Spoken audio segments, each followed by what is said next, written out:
Please welcome to the stage Adi Tatarko, CEO and founder of Houzz, along with Fast Company senior writer Chuck Salter. I'm gonna start with a testimonial that I heard backstage. So I finished the session with Troy Carter. We walked backstage. Adi's there. Troy looks at her and he's like, "Oh, I'm an addict. I'm a Houzz addict." He's actually he's used it for his office and for a home renovation project. So that's just a free testimonial floating out there backstage, which segues into where we are now. Which is the best part of my work. Yeah, exactly. Hearing personal all this stories. Yes, yes, I love it. All right, so I want to start at the beginning. Before Houzz had 25 million homeowners and 500,000 designers, architects, and home improvement professionals. Before you had 4 million photos of interior and exterior designs. Before it had a valuation rumored to exceed $2 billion. Before it was anymore. What's that? We no longer rumors. No. Okay. Before it had a valuation exceeding $2 billion. Before it became this this juggernaut, the leading platform for home remodeling and design, before any of that, it was simply a pet project. It was. So tell me about that. It still is our project. Because you're still a user. We're still users. We are still remodeling. I literally have contractors working in my house right now. Yes, but the original idea remains what we're doing today. We stayed very, very close to what we wanted to do with the same people that started building it with us 4 years ago. It is what it is, the best experience for everybody that wants to make their home beautiful. And with great visuals, amazing people that are part of the community, that makes the whole process just much more fun and productive. This is what we wanted, and this is what it is. Because you started, just to back up, you started with the first house that you and your husband had owned, had bought. True. And your first remodeling, and you weighed into what was an awful process, let's be honest. Not fun at all. Yes, I mean, we were hoping that it will be a lot of fun to build our dream home, and we were very frustrated. It was hard to find the right people to help us build it. The fact that it was mainly referrals, and some people can be amazing for my neighbor or my friend, but not necessarily the right professionals for what I'm trying to do. And then communicating what we had in our heads.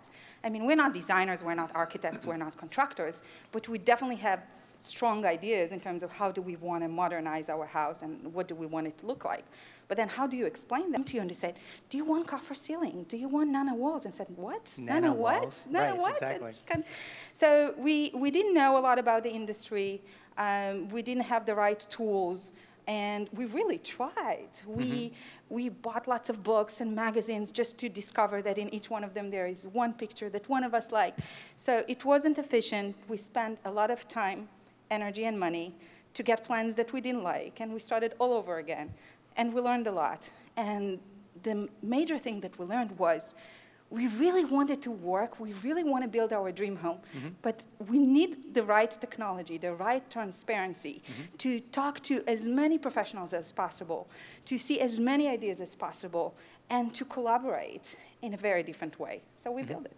I feel like everything you went through was like, this is how you create a company, right? You lived and experienced all the problems. So when you're like literally building the site, you knew the features that you needed. It was like it's like this matchmaking service. You're trying to, and then you're translating people's ideas into all these different visual images that they can collect on the site to show people, illustrate what they want. Yeah, well, we didn't know that it's going to be a company, definitely not this company. But what we knew was we talked to many people in our community. The actual users that started Houzz with us were 20 parents from our kids' school that felt the same frustration about their home remodeling and design. And some professionals from the Bay Area and a local company. Right. And they all shared similar frustrations from the process. Professionals would tell us that homeowners don't really understand, and they just see a picture in the magazine and they think that, yeah, with $100,000 they can get the same thing, but this is a multi-million-dollar house, or things like that. So lots of gaps in terms of knowledge and education, and everybody got so excited just to be part of this. Let's bring technology to this industry. Let's talk to each other. Let's make it very, very visual. And this is how it started, from this small community, that 20 people, as you said, grew to be 25 million people without advertising, because I guess many people all over the world want to feel good about their home. Right. I mean, this is where you raise up your kids. This is where you get up in the morning. This is where you go to sleep at night. It's important, but that while it's a dream process for you, you want to have a beautiful home, it was so frustrating. You know, you didn't know how much it's going to cost, who are the right people. You're inviting strangers to build your dream home, and you don't even know something about They're that. going to pretty much live in your home for like 6 months or longer while they work on this, Exactly. and you want to know more about them. Yeah. Exactly. So I think that modernizing it for them and showing, as you said, it's like matchmaking. Right. Showing everybody out there what's possible, who is out there. And then you're able, now I pick professionals based on, you know what, I want somebody with sense of humor. I want somebody. Right. That's not a hypothetical. This is important But to you. that's me. It's important to me. I want somebody to come to my house and, you know, have fun with me when we are remodeling and just have fun in the process. Right. So you're able to see who they are and what other people in the community think about them, and read the reviews and see the portfolio, and not just of 1 or 2 or 5 professionals that your friends referred you to, but of many, many, as you said, 500,000 active professionals use it to communicate with these 25 million people. And then you have many, many choices. Would you choose your partner in life by getting a few referrals from friends to 4 people? Maybe if you're lucky, you'll find your dream partner. That's why the divorce rate is so high. So, yeah, well, right. But ideally, you should see the universe exactly. and filter it and find, you know, the best person for you. The thing that strikes me is that this is not a, you know, a small hidden away industry. This is a, what, $300 billion industry, home improvement, and there are tons of players there. So when you guys were starting, there were already tons of shelter magazines, TV shows, reality shows, web services. There's a lot already out there. What was the gap? What was missing that you guys realized, well, this is what we need. This is what we are qualified to actually add to this universe? One word: technology. Came to the right conference. Okay. Technology. You want to take all this information, all this data, and you want to dice it and give it back to the community in a way that it will be so wonderful to browse the idea and to move from one layer to the other, to discover the best professionals, to discover the best materials and products. You know, the world is not just a few stores that you are aware of in your neighborhood. And it's not just the few professionals that your friends may use in the past. And it's not just the few ideas that you may read in a magazine. It's a whole universe of ideas and products and materials and professionals from all over the world. And all of a sudden, you have the right technology that puts it all together and lets you enjoy the process and have fun and really build your dream home. That was missing. So you guys were in some ways the typical people going through your first time renovation and discovering just, this is really hard and complicated, we know nothing about it, we don't know what nanowells are, I still don't. But you were different in that you had technology background. So tell us a little bit more about Alan Cohen, your husband, and what his experience was and your experience together that really made sense to create Houzz. Yeah, so Alan has a technology background. He actually programmed the initial website by himself. He was at eBay, and before eBay at other high-tech companies. I was in high-tech on the business and finance side, but actually when we moved to the Silicon Valley, I said, I'm done with high-tech.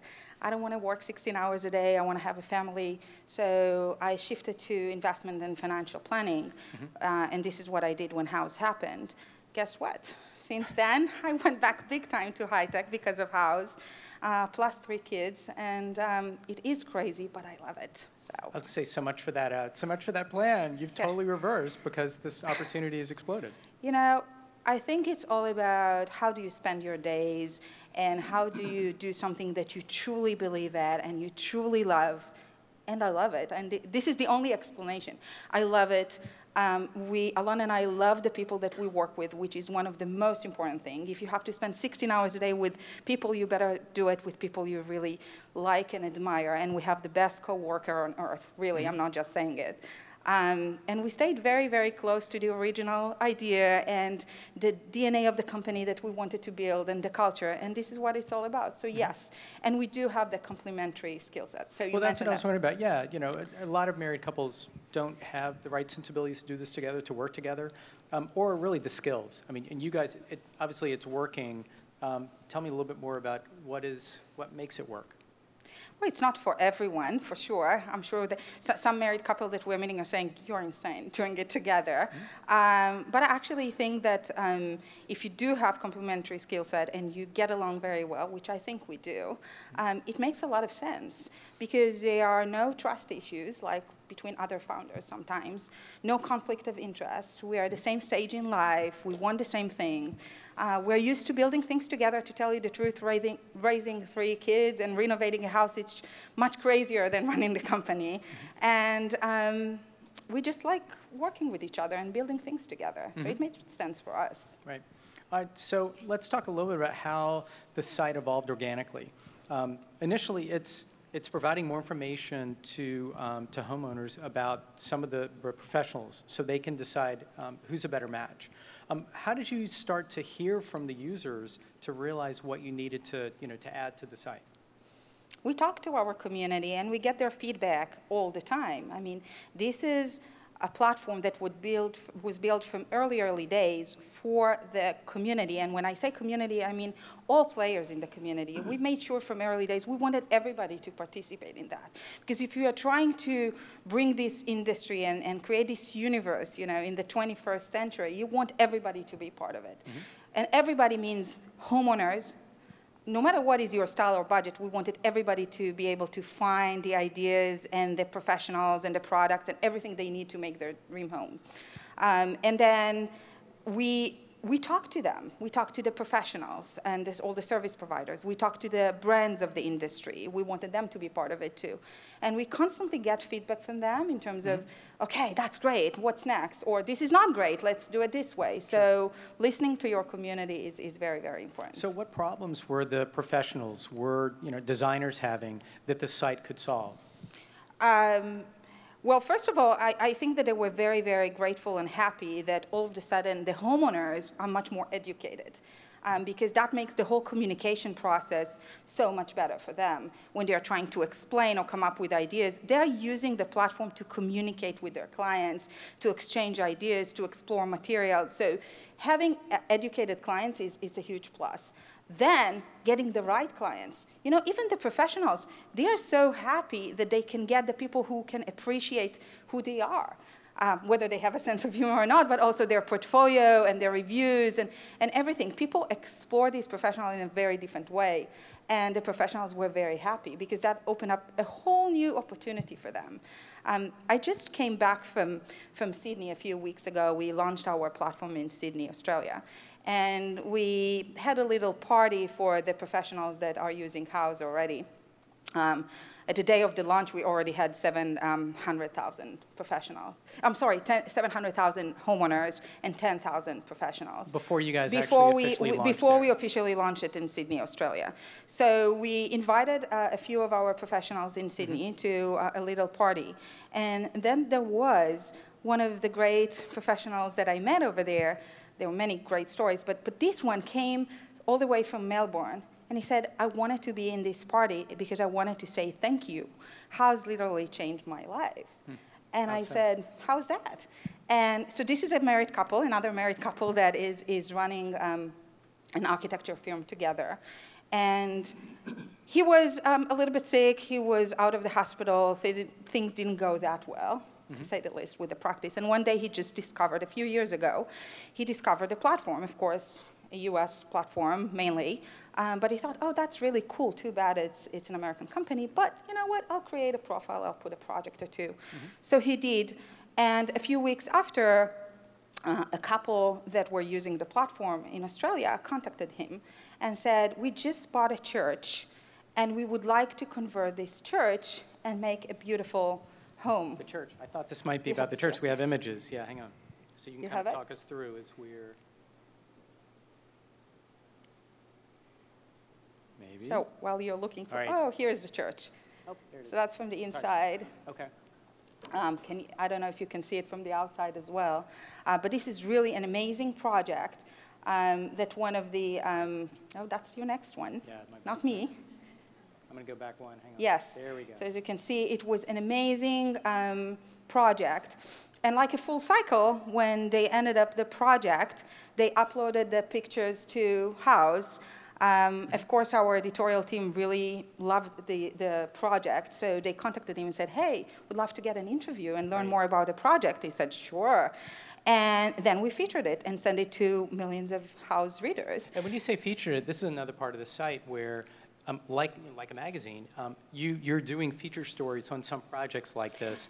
How did that come about, realizing that content would do well? So we get thousands of new projects every single day from all over the world.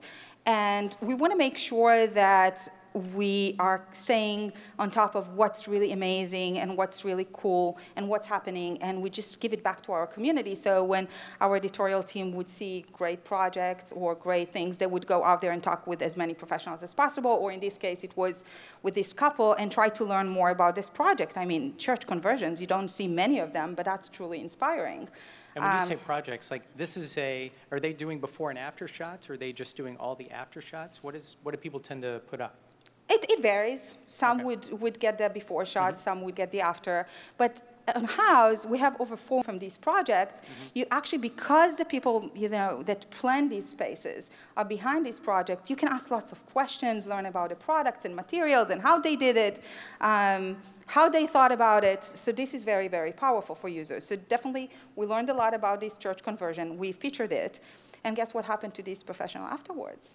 He started getting lots of course, magazines and TV shows that wanted to interview him. But more than that, many, many Houzz users from Australia, but also outside of Australia, started contacting him, and his business started blooming, and it got really crazy. They're now working on a multi-million-dollar home for a couple that is moving from the Philippines to Australia, and they're doing the whole communication without even meeting with each other. So lots of great things happened to him. On top of everything, professionals in the US saw that he's using very different materials. So now he's going to start exporting from Australia to the US. And so it really grew his business, and I'm thinking about it. This is what really changed for the professionals, because now their potential clients are not just the few clients that were referred to them. It's the whole universe. And they are the right clients for them, which is very, very important here. This is not a Legion side. This is the universe, the global universe for design now. Right. And in terms of information that homeowners are learning about these professionals, this is the other thing that I think is really interesting. It's like you're looking for a sense of humor. How do you find on Houzz? How do you find out if this designer has a good sense of humor? So people are collaborating and talking with each other on the site. We have very, very active discussion boards. Actually, the community is supporting each other while people are in the process of redesigning and remodeling their homes. So you see lots of back and forth between people, and then you see, how they respond, how they react, or if it's a professional that is writing some guides and ideas for us, or we are interviewing these people, you get to see, and it's all becoming part of their profile. So you get to learn a lot about these professionals. By the time you pick up the phone, you really know them. Right. It sounds like you actually kind of know their voice. Oh, yes. Through all this, we had some stories from professionals that told us, there was one architect, local architect, that told us that a lady called him and said, I know you. I saw this orange kitchen. I love it. I want exactly like that. Send me the contract and let's meet tomorrow. So you understand. This is how it works. Did you have what was the business model you guys had in mind? Is this, like the platform and the service, I could see evolving to solve the problem that you guys experience. Great. But when did you start thinking about, okay, what are our revenue streams here? How do we make this a sustainable business? How do we make it a business where Alan could leave his job and work on this full time? This becomes your thing.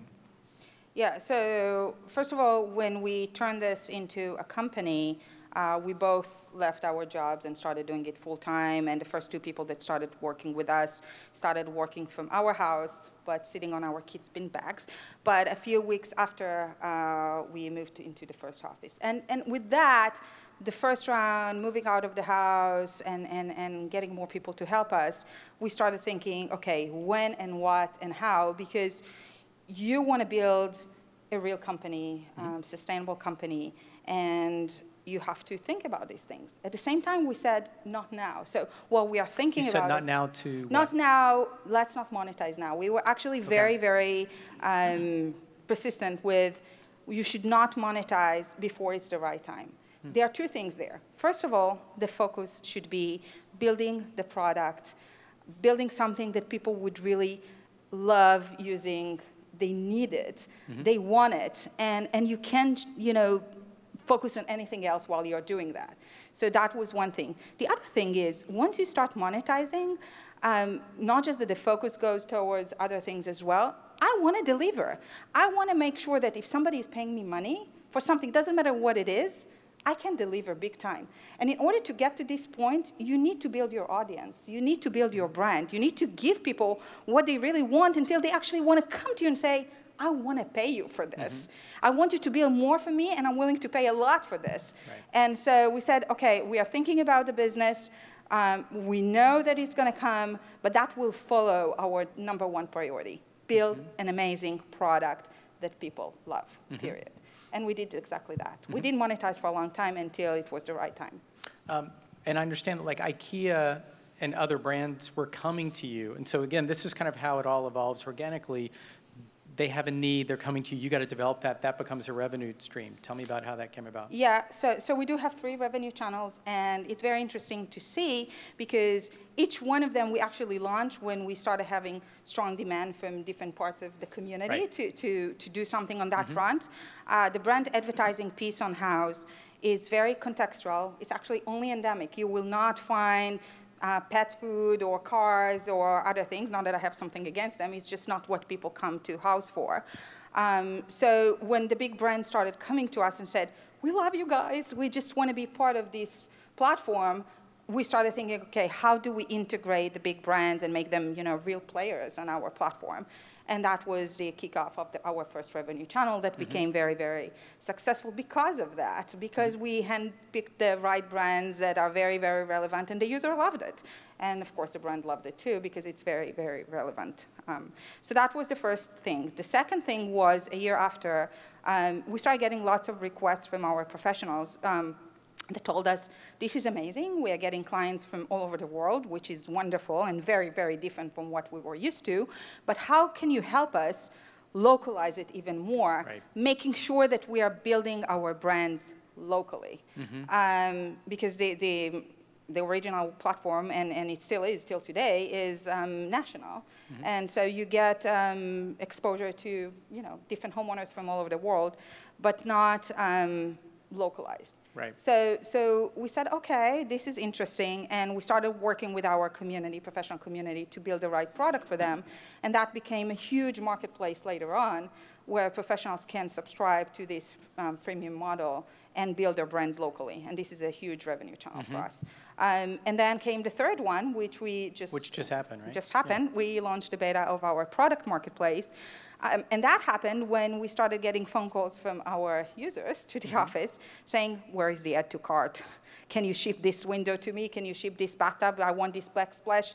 Right, why should they have to go hunt it down and find it somewhere else? They see everything, they learn about it, they read about it, they communicate with the professional about it. It's so easy for them to just go and do it all on Houzz, stay on the platform, and said, that's interesting. And professionals had similar comments because they're working with their clients to, from everything, planning and sourcing and putting ideas together. They actually said that's going to be a very helpful tool for us if we would be able to actually click on it and get it all. So we said, OK, if this is what the community wants, this is what we're going to do. Of our product marketplace with 1 million products this week. Wow, OK, good timing. We're going to get to questions from you guys in a minute, so be thinking what you might want to ask Adi. I want to go to how you continue to get user feedback. You were telling me about the survey that you guys send out that sounds like it's one of the largest surveys from homeowners in the industry. Tell us about it and why the Vatican is giving you feedback. It is. So in terms of surveys in the industry, most people probably don't know, there is the LIRA report, the leading indicator of the remodeling activity done by Harvard and the government, but the samples are much smaller. And we said, OK, we do have the lion's share of the homeowners who are, we're now expanding globally as well. All the professionals are there. We should be able to take all this data and give it back to the community. So we started that a few years ago with very long surveys where we're trying to capture what's going on, what people are spending on, how they're doing it, how they're thinking about it, what are the trends. And I was kind of really shaky early days when we sent the first survey. I said, how many people would bother to sit and give us all this information? And that was pretty amazing because people felt, the people in the community feel so committed to build this. So the response rate was up to the roof. And this year we had 200,000 people that completed this very, very long survey from 197 countries around the world.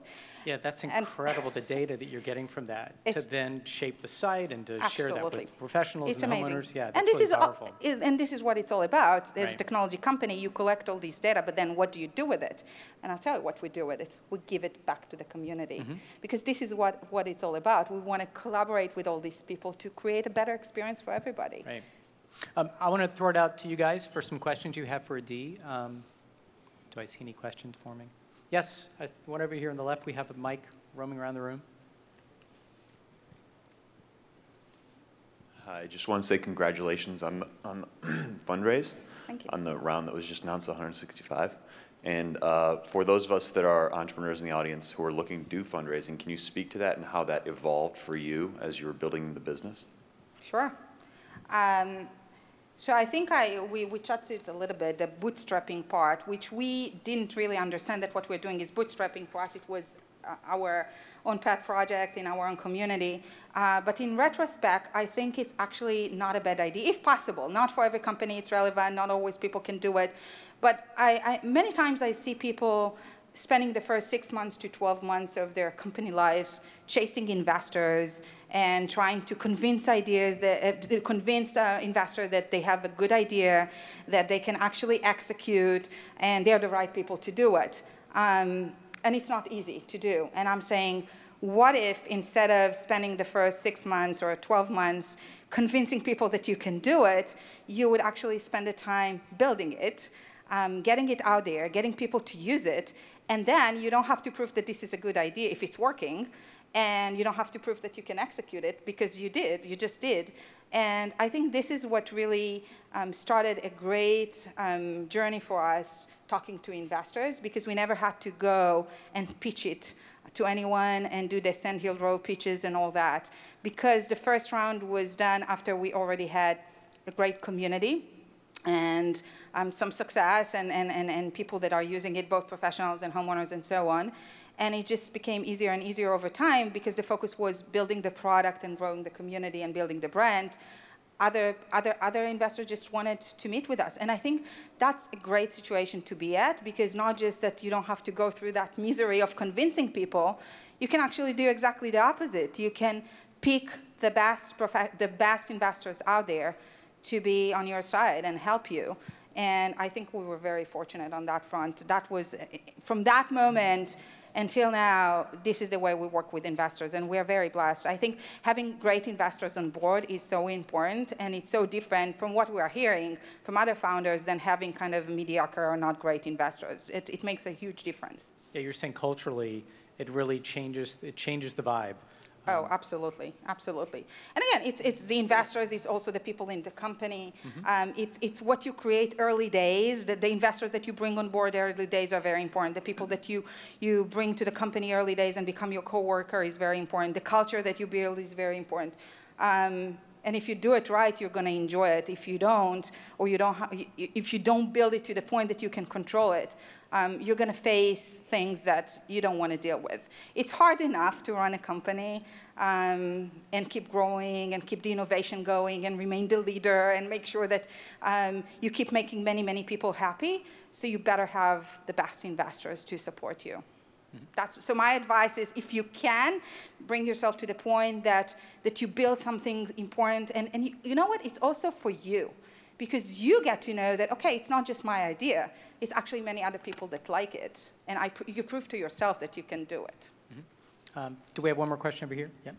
Yes, hi. Congratulations on the platform. Thank you. A quick question, no? How can this growth, how can all this be leveraged to help humanity in general? not just peddle stuff, sell stuff, but really, how can a platform like this that connects so many people be leveraged right now as an example for everybody else out there building platforms? This is a wonderful question. So first, I think that the fact that we're making many, many people happy, it's very important. We are touching many, not just homeowners that are much happier about their homes, but also many businesses that thrive instead of shutting down their business, but just growing and making money. That's also important. And we're talking about very small businesses that all of a sudden are growing and blooming and hiring more people, which is wonderful, creating more working opportunities and helping all these small businesses.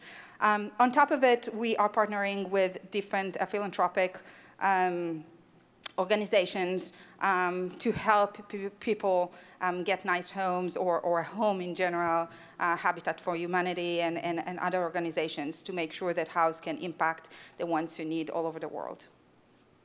Great. We're going to have to leave it there. Adi, thanks so much for sitting down. This fascinating story on Houzz. Thank Let's you give for her a inviting round me. of applause. This is fun.